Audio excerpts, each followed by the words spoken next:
when I was a kid, we fed on science at the dinner table.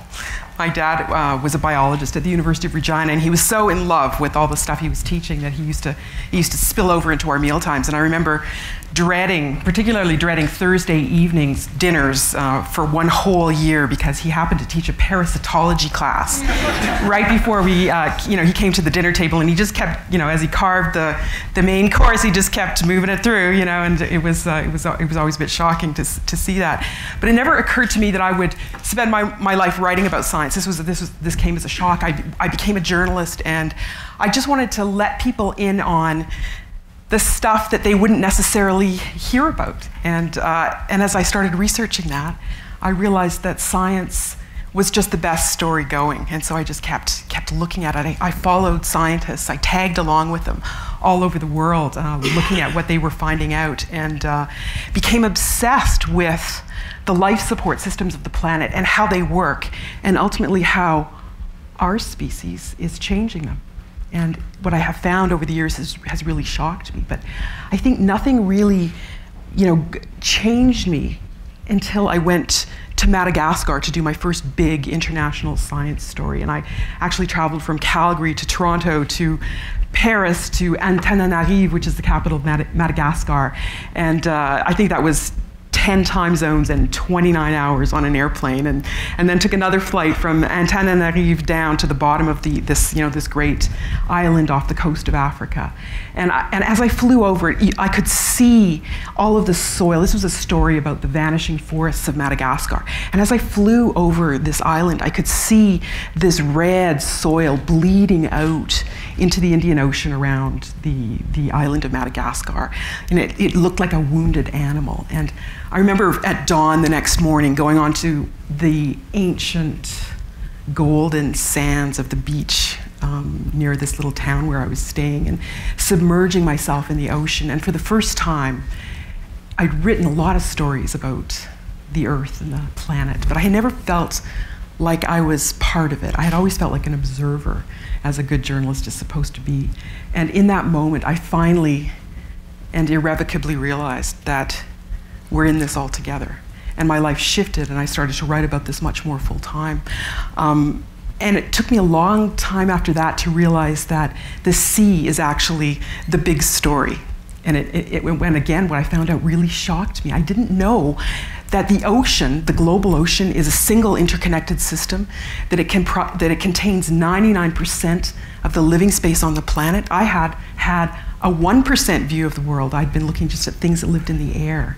I didn't know that the blood plasma that runs through our veins is a chemical replica of an ancient sea, or that the amniotic fluid that bathes a baby in its mother's womb is a chemical replica of an ancient sea. I had no idea about all that stuff. I didn't know that the ocean controls the carbon cycle of the planet, or the oxygen cycle, most of the oxygen cycle. Every second breath of oxygen that you are breathing right now is produced by plankton that live in the ocean.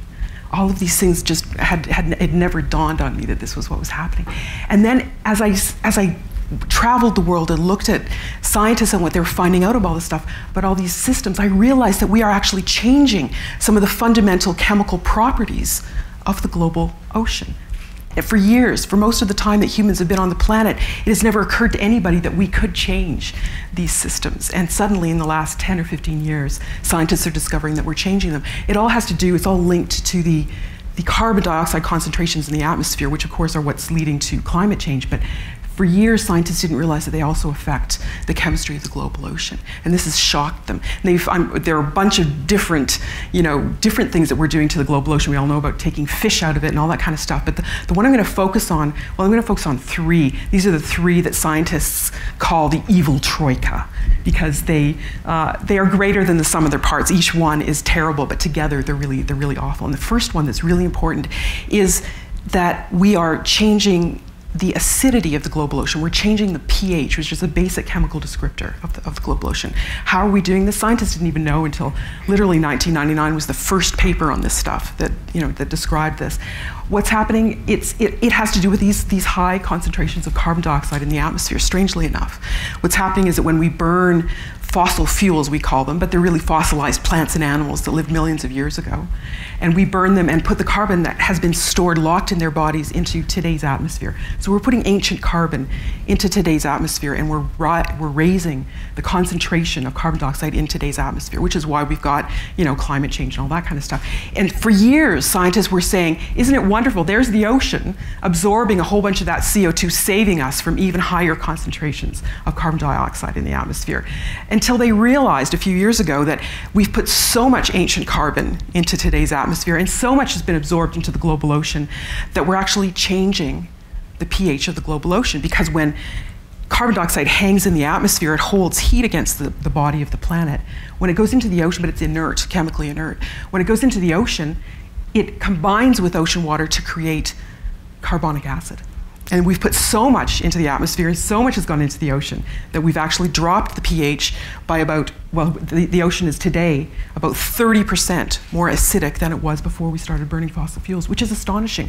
More acidic today than it's been in roughly 55 million years, which is really astonishing. Why does it matter? It matters. I asked one of the key scientists on this is Joni Kleypas, who's an American, works for the American government. She was one of the first, you know, discoverers of this, helped to write the first paper on it. And I said to her, why does it matter? And she explained to me that it has to do with calcium. And I'm going to just ask for my, my shell. This is a shell that a friend gave to me from, this comes from the eastern coast, from Prince Edward Island. And what Joni explained to me is that as the ocean becomes more acidic, the creatures that need to make calcium shells, calcium carbonate shells like this one, it seems so hard, it seems so sturdy, doesn't it? In fact, you can actually hear the ocean in this thing. But the problem is that as the ocean becomes more acidic, creatures like this one, and coral reefs and plankton and a whole bunch of other creatures, whales that need to make bones, they can't use the calcium that's in the ocean to make these structures. And eventually, it's harder for them. And eventually, the ocean becomes acidic enough that it actually begins to corrode some of these surfaces. We already have examples in the Southern Ocean, which is very cold, and in the Arctic, which is very cold, where it's more CO2 is absorbed, of shells becoming thinner and pitted. And over time, you know, all sorts of creatures in the ocean won't be able to make these shells. Coral reefs are uniquely affected by this. It seems as though, I mean, the predictions are, if nothing changes on this level, that it could be in as little as 20 years that coral reefs as a global ecosystem will go extinct, as they cannot make their calcium carbonate structures, and as they get, you know, adversely affected by all this heat. Plankton, the plankton that produce every second breath of oxygen that you're breathing. Plankton, many of them have this same kind of shell. Does a naked plankton produce oxygen? One of the global unknowns. Here's the shell back. There are other effects too from this. It turns out that embryos are very vulnerable. They can't seem to do well in acidic. As fish become stupid, they swim toward their predators instead of swimming away. Not a great survival strategy in the event. So that's pH. But there are two others, each of which is also connected to this high carbon world that we're living in. So there's pH, which is going down, so acidity is rising. The other is oxygen, dissolved oxygen in the water. It turns out that there are all sorts of what scientists call dead zones in the global ocean. And they're usually in coastal waters. They're caused by chemicals in the that farmers are using, usually caused by chemicals that farmers are using, that flow off their crops into the watersheds and, you know, then into the water. Except that when they hit the water, they're still food for plants. It's just now they're plants, little tiny ones that live in the ocean called plankton, little phytoplankton.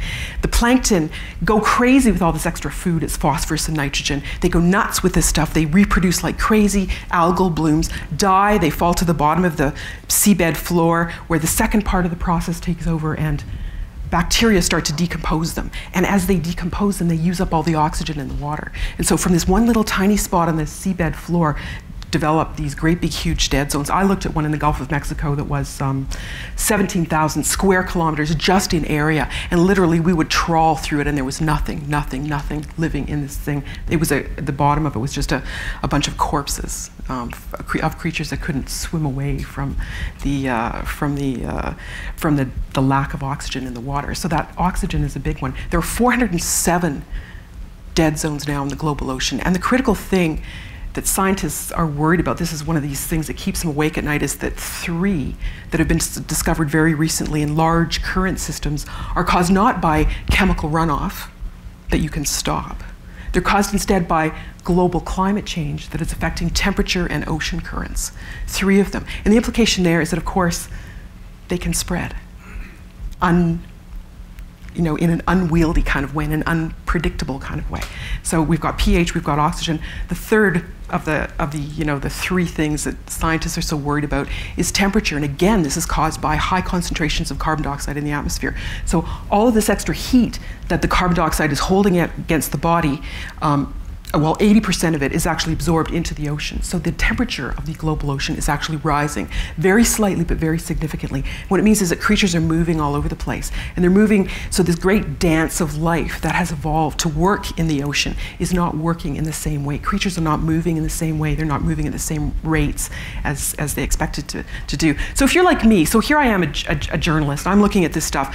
Paleontologists look at this stuff and say, well, what we're doing here is reproducing the oceans of the time of the Great Dying 250 million years ago, when 90% of creatures on the planet went extinct. They're saying we're setting the table for a mass extinction. If you're a journalist like me looking at this stuff, I mean, I didn't expect to find this when I went looking at the ocean.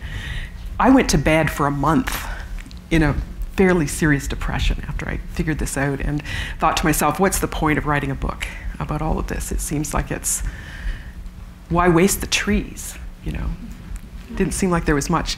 But I had one journey left that I had booked, and it had taken me actually literally years to get this trip organized. And I finally just took myself out of bed and got on yet another carbon spewing plane, and got on yet another boat, and found myself one evening late at night on a ship at off the coast of Florida near Cuba, preparing to go down to the bottom of the ocean in a submersible, because that was what this trip was. It was a scientific cruise.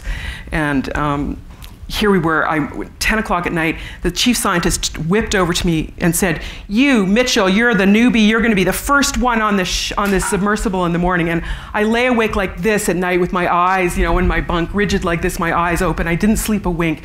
5 o'clock in the morning, I get up, we're gonna be down for 3 hours at 3,000 feet, which is incredibly deep. We're gonna see part of the world nobody has ever seen before. And I'm standing there looking at this submersible. The submersible, you can imagine, if you can imagine, it has this great big huge plexiglass sphere at the front, room enough for the pilot and the scientist. And then there's this little capsule at the back, which is where I'm going to be. Think of 2 bathtubs, one on top of the other, aluminum. I'm looking up at this thing and I'm just terrified. By this time, that my despair for the planet is non-existent. I'm into personal terror at this point. I'm standing there looking up at this thing thinking, can I possibly get into this little capsule and spend 3 hours at 3,000 feet? And another of the great scientists comes over and starts talking to me, and she says, how are you doing? And I say, well, I'm really scared. And she says, oh, well, there's no need to be scared. Nobody's died in that back chamber now for quite a few years. And goes on to explain in scientific detail how they died, right?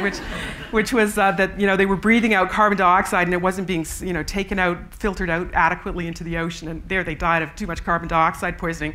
I get the cosmic joke, It's just, so I climb up this, I decide I'm just gonna go for it. So I climb up this thing, holding my blankies with me because I know it's gonna be really cold.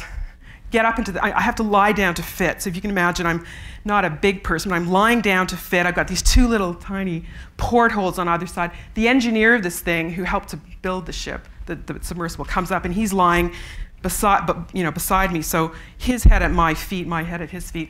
And he says to me, now you know that here in this back capsule, we have a different air system from the people in the big front plexiglass sphere. And I say, well, why? And he said, well, so if they die, we can still get back up, and if we die, they can still get back up. He says, now let me explain to you how you can get the submersible up if the other 3 of us die. And I'm sitting there in the dark, I've sweat on my upper lip, I'm taking notes like I've never taken notes as a reporter in my life, right?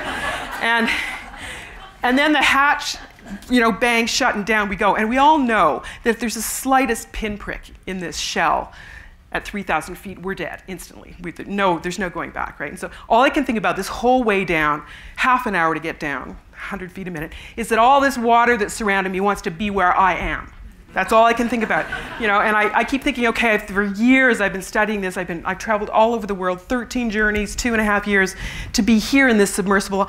I really wanted to do this, and I keep expecting the wonder to take over, and it doesn't. I'm just scared the whole way down. I'm just terrified, just terrified. We get down there, we turn on these big xenon arc lights. We're looking around. There are all these creatures that are, you know, some of which have never been described by science, sea fans, and this school of little tiny pink fish the size of my little fingernail, like all these extraordinary things. And still, the wonder doesn't hit. And so we're 2.5 hours in. We're seeing part of the world no human eyes have ever seen. And I keep thinking, no, I should feel really fabulous about this. But finally, 2.5 hours in, I'm taking notes, I'm dutiful, you know. But 2.5 hours in, I realized that I absolutely have to pee. And there I am at the bottom of the ocean, and there is no way out. And so I have to tap my fellow traveler on the shoulder and say, look, Houston, we have a problem here. And he reaches behind him into this little cubbyhole and pulls out this big Ziploc bag filled with super absorbent foam and a little guide that fits into it. And I'm here to tell you right now that the guide is made for boys. And he hands this thing to me, and I'm sort of crouching at this point, and his head is right there. And I'm holding these two pieces of this apparatus, and I'm focused fully on trying to get it in the guide, you know. And so eventually I'm like this, and behold, I make the guide. The guide, alas, is no longer in the Ziploc bag.